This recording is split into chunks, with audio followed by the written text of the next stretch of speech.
ፍራ የኔ ጌታ አንተ በጣም ሰው እንደምትረዳ ሰማሁ። ተከታተልኩ፣ ምንም ላገኝ አልቻልኩም። አንደኛው ነገር ስልክ ችግር ሆኖብኝ ነው።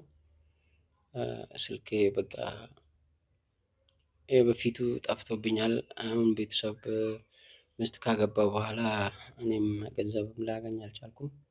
አሁን ስልክም ስለሌለኝ ነው አንተን ለማግኘት በጣም ጥሬያለሁ ፍራ እና አንተን አግኝቼ ችግሬን ላንተ ባብራራ ደስ ይለኛል ፍራዬ።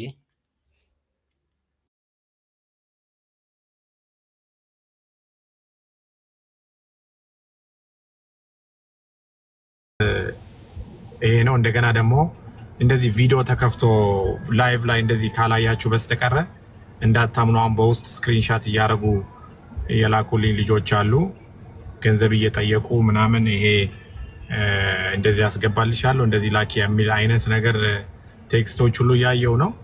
እና በቴክስትም ደግሞ አታለሉኝ እንደዚህ። ስለዚህ እኔ እንደዚህ በቪዲዮ ነው የምገባው፣ ላይቭ እንደዚህ ነው የምገባው እና ቪዲዮ የሌለው ዝም ብሎ በፎቶ ፕሮፋይል። እንደገና ደግሞ 10 ቤት ስልክ ያንተ ነው ትሉኛላችሁ። እኔ አሜሪካ ነው የምኖረው፣ የኢትዮጵያ ስልክ ቁጥር የለኝም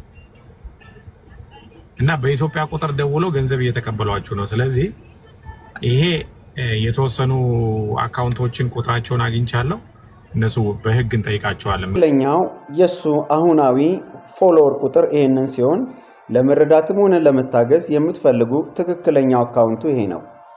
እሱ በላይ ፕሮግራም ላይ ገብቶ ራሱ በምስል የተገለጠ ያናግራል እንጂ በፎቶ አያናግራችሁም። ከመጭበርበር እንዲድኑ ሌሎች ይህንን መልእክት ኮፒ ሊንክ ሼር ያድርጉ።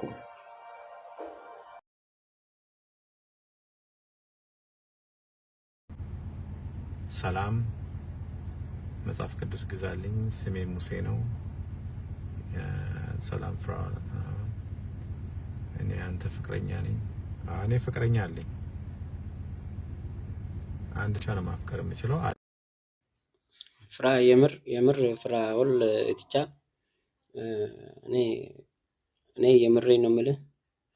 አሉ ብዙ ሰዎች አሉ የሱ መልእክተኛ ነን ምናምን እያሉ እንደዚህ በሱ እንትን ላይ ስልክህን እና አካውንትን አስቀምጣል ብሎ ጠይቆኝ እኔ የለኝም እንጂ ብኖረኝ ኖሮ እንዳሉኝ አስገባ ነበረ። ግን በቃ እኔ ቀጥታ አንተን አግኝቼ ካንተ ጋር ችግሬን በሙሉ ላብራራ እፈልጋለሁ። አመሰግናለሁ ፍራኦል።